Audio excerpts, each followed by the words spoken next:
A obra ela trata de uma história de amor de Eugênio e Olívia, uma história que na verdade não dá tão certo, né?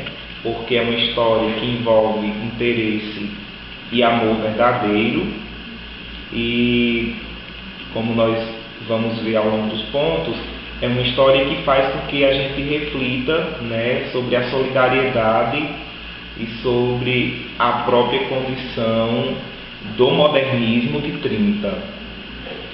O amor que envolve, né, Eugênio e Olívia, na verdade ele nasce de um flashback, né, de uma viagem que ele faz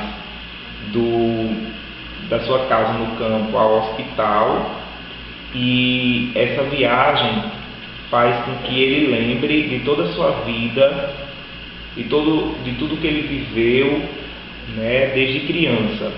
Logo quando criança ele passa por muitas dificuldades para estudar, porque o pai é pobre e por ter vergonha da sua miséria ele quer colocar o filho para ser um médico. Logo depois ele consegue se formar em medicina, né, e conhece a Olívia, que é também médica, o grande amor da sua vida, né, uma grande figura na história. Só que esse amor ele não pode ser consumado porque Olívia ela não tem os interesses, né, digamos assim, financeiros, econômicos, até gananciosos que Eugênio.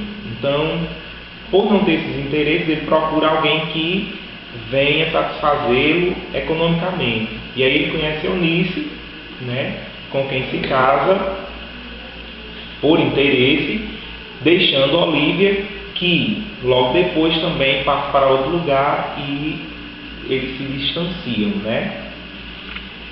Passando algum tempo, Olívia volta, né, para a sua terra, e Eugênio descobre que ela volta e os dois passam a se comunicar, né?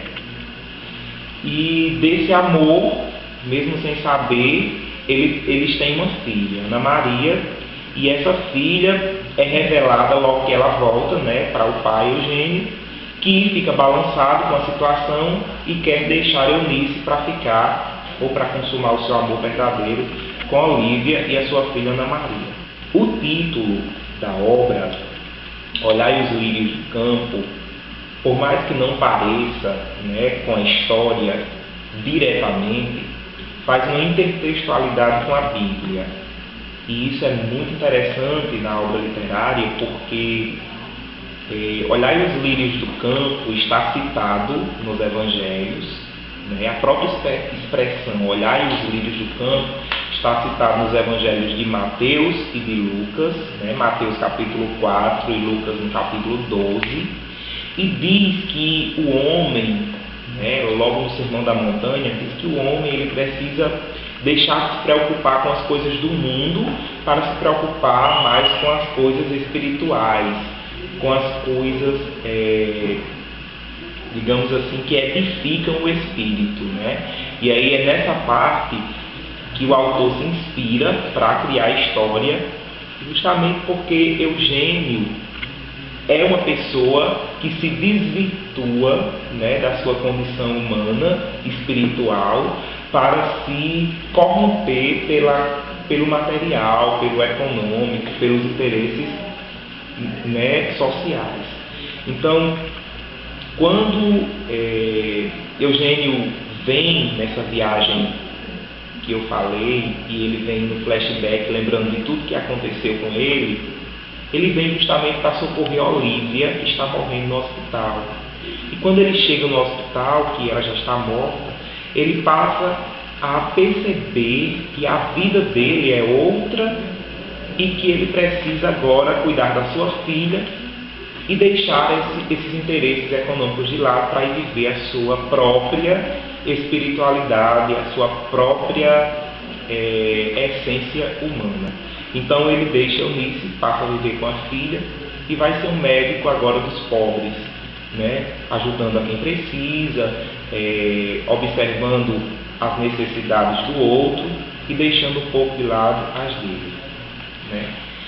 E a obra termina com ele e a filha num lugar simples, né? Num lugar que o ser humano ele ostenta mais para a sua vida espiritual do que para a sua vida material e econômica, né? A obra termina com uma relação de pai e filha, uma relação amistosa, simples, né? Que edifica o ser humano. A obra nos deixa, eu acho que, 2 pontos interessantes para pensarmos. O primeiro é que precisou alguém morrer para que outro alguém se libertasse ou tornasse a viver, né? Porque durante toda a obra a gente percebe que Eugênio ele é uma pessoa mesquinha, né? E aí, metaforicamente falando, é uma pessoa morta. Com a morte do seu grande amor é que ele passa a viver, né? Ela morre para dar vida a ele.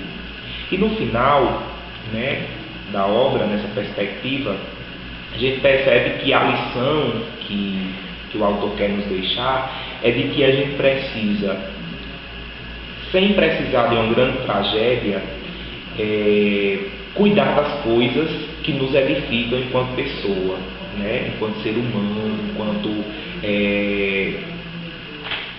pessoa mesmo, sujeito que busca uma identidade espiritual e não só material. E a segunda perspectiva é o que a gente observa na parte em que a mulher, escrevendo cartas para ele, né, deixa, que é de que a gente não pode procurar, né, riquezas mundanas num amor verdadeiro, né? Que o amor verdadeiro ele tem que existir sem interesse,